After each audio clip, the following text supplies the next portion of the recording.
Worldwide, there seems to be undercurrents of homophobia in religious circles. This has devastating consequences and is polarizing an already divided world.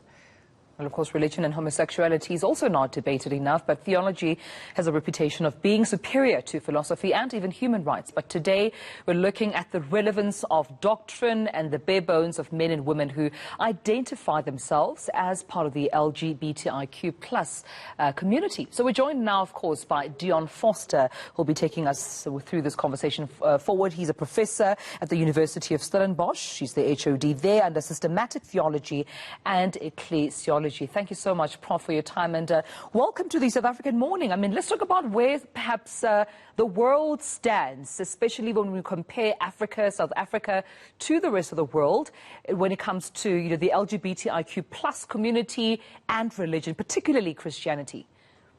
Yeah, Tumelo, thanks very much, and it's lovely to be with you. I think that South Africa in particular tends to be a little more progressive when it comes to issues of sexuality and gender. And in part that has to do with the role that progressive Christianity played in social justice and human rights issues.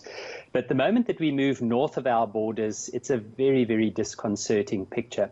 Now, of course, that doesn't mean that everything is good and well in South Africa. We have our own problems in relation to the church and persons with the same-sex orientation. But we do tend to be a little more engaged. People are thinking a little more carefully around these issues. But when we move north of our borders, it is a very, very disconcerting picture. I mean, there's always been a rather complex relationship when it comes to sexuality for decades. Jane, that's absolutely true. And in part, of course, this relates to the ways in which the world's historic religions, so in this case, particularly what we call the Semitic traditions, Judaism, Christianity, and Islam, have read sacred texts. So the Hebrew scriptures, the Tanakh, the New Testament, Greek scriptures, and then the Quran. And very often the kinds of values that we see portrayed in sacred texts are adopted uncritically. Now, think about this for a moment.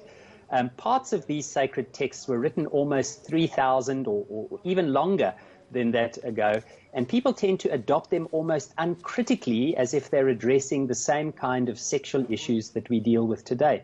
And that's simply, that's simply irresponsible. I mean, for us to think that the writer of a passage in Leviticus has the same kind of nuance and understanding of a monogamous, loving, committed same-sex couple it's just not responsible to do that. It devalues the sacredness of these texts, but it also devalues the fact that we can see that we learn things about God, about humanity, about morality and one another in the world around us. Well, of course, we are also joined here in studio by Sia Khumalo, author of the book titled "Do You Have to Be Gay to Know God?" Sia, thank you for your time. Good morning to you. Thank you for having me. Good morning. What are some of the themes that you tackle in your book, and why the title? The themes I tackle include the intersectionality of religion, politics, and sex, because I think it's very easy for some theologians and pastors to sit in ivory towers where they make up these rules that politicians happen to like because they reinforce their political platforms and their campaign promises by playing on people's fears without ever having to take responsibility for, say, the gender-based violence that is a spin-off of the misogyny that's inherent in homophobia. So those are some of the themes the book titles. It's part memoir and part socio-political commentary. And the title comes from the understanding that you may have to stand outside a system to really understand it. So you may have to be considered a sinner, or what society considers a sinner, to understand the biblical notion of a God who embraces so-called sinners.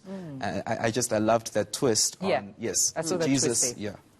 And how difficult is it being a gay man, a homosexual in church here in South Africa, within the religious confines? It's strange because it's also difficult being in society where you tell people, oh, I'm also a believer, I have a faith journey I'm on, and they're like, no, but we left that a long time ago because they rejected us. And then you go into a lot of churches where we accept you, but. And it's the but that I never let them get away with, because heteronormativity it's dangerous because so much gets swept under the carpet or gets camouflaged in heteronormativity, because gender norms or gender expectations are not really rational. And in heteronormativity, they're just part of the furniture. They're the color of the water. Nobody questions them. It's when you find a gay couple that you start asking yourself questions like, okay, who's the man, who's the woman, which is completely politically incorrect. But that question starts to make yourself wonder, why do we assign some tasks or some responsibilities on men and others on women? It's only when you are confronted with a variety of relationships, good, loving relationships that can exist, that you start realizing that love should be prioritized over the way things appear to be. Yeah, interesting. You talk about how in the church community you would be sort of accepted, but it seems to be a recurring stance. And Dion, I want to ask you about that, because it seems in as much as, the Bible may have, the 10 commandments, the do's and don'ts, it seems there are bigger and smaller sins. There are black sins, there are white sins, there are much forgiving sins and some that aren't. Why do you think this is the case, particularly within, the Christian community? Well, I think Sia addressed it, so correctly when Sia spoke of heteronormativity, and I think that's one of the issues. The reality is in all of the research that we've done around this, we find that people who have faith tend to think about their faith in terms of their own bodies, their own worldview, and the things that they find important and necessary. And if you are a heterosexual person, so someone who's attracted to a person of the opposite sex, you tend to think that that's the way in which it should be, that that's the way in which God wants it to be. But of course, that's not the case. And so I see what we often see happening in churches, in religious communities, is that people tend to press their own preferences upon their faith. So they read it into the sacred texts, they codify it in their doctrines, they moralize it and bring it into their ethics. And what we find is that, as Sia has rightly said, that the persons who love their God, who love the community in which they live, but who have a sexual orientation which doesn't meet that of perhaps the norm of their community, find themselves broken, excluded, and hurt by that. So I think the church has to do a lot more self-critical work. We have to think about what are these social and psychological and preferential issues that we codify in our doctrines and our morals, that we read into our sacred texts that aren't really there. Okay, we're going to talk more about the solutions in a moment, but see, I mean, there is a real problem when you're dealing with sexuality in church, that you become just a sexual being. You're not a human. You are identified as correct to whatever your path, your sexuality might be. Yeah, there is, and it's not just. So I do hold the church responsible for doing that, and society for replicating that. I remember I was on a radio interview the one evening where somebody called and said, if we normalize homosexuality, if we embrace sexual diversity, what else will we embrace? And I sat there and I thought, we've already got fatherless children, we've got fatherless children, we've got corruption, we've got this long list of things we've already accepted and normalized. Why is this the sin that makes you go, whoa? Why are we reduced to this one idea you have about what happens in our bedrooms? And it's strange how obsessed some people get about that, just incidentally, for people who are supposed to be heterosexual and whatnot. So it tells you where the blind spots are with the sensitive buttons, and who can manipulate those. If they, instead of coming out like I do and say, okay, this is what's happening, I'm going to tell you the truth about who I am, they instead pull those strings because they know exactly where they are, and they know that you will never look at how they got there in the first place. Sure. And I mean, that coming from, whether it's an influential person in church can be quite damaging, quite dangerous. But also equally, when someone of influence like the Pope says that, they promote, they condone, and they think it's time the world stops, of course, sort of like stigmatizing and attacking the LGBTIQ plus community, but stand in solidarity. I mean, what kind of influence do you think that messaging particularly has on a continent like Africa, where we still have countries, that still imprison homosexuals, that still stone some to death, where some even have to flee their home countries just to find refuge and to live their authentic, selves?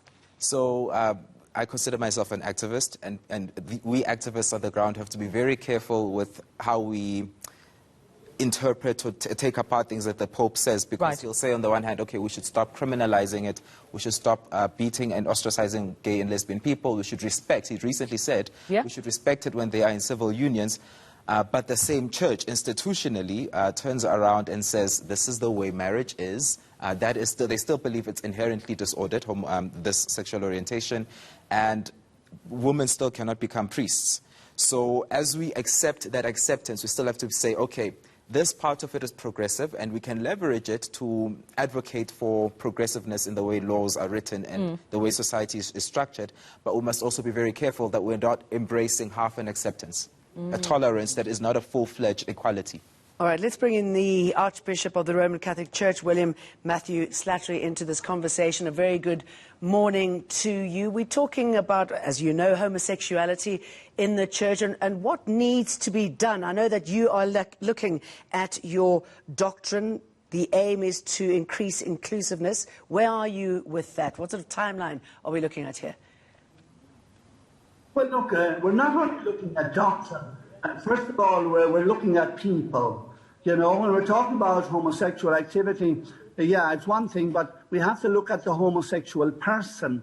And for us, that person is a child of God. He's our friend and often is our relative. And so the church is very keen that, you know, people with homosexual orientation are treated with the utmost respect.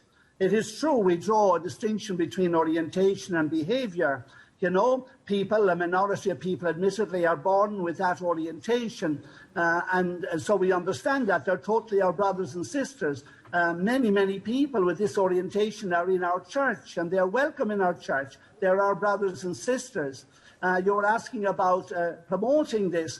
Well, we promote and the clear teaching of the Catholic Church. We, who is the church that embraces people from all over the world in all aspects of life and all over Africa, we embrace them also as our brothers and sisters in Christ. Yeah. Now, it's true that we do not accept gay marriage and certain kinds of gay behaviour, but at the same time, many of these people who are termed as gay are some of the most artistic and wonderful people, and they are friends for many of us. But at the same time, we do not condone homosexual activity, and we invite people to try and live a chaste life as best they can.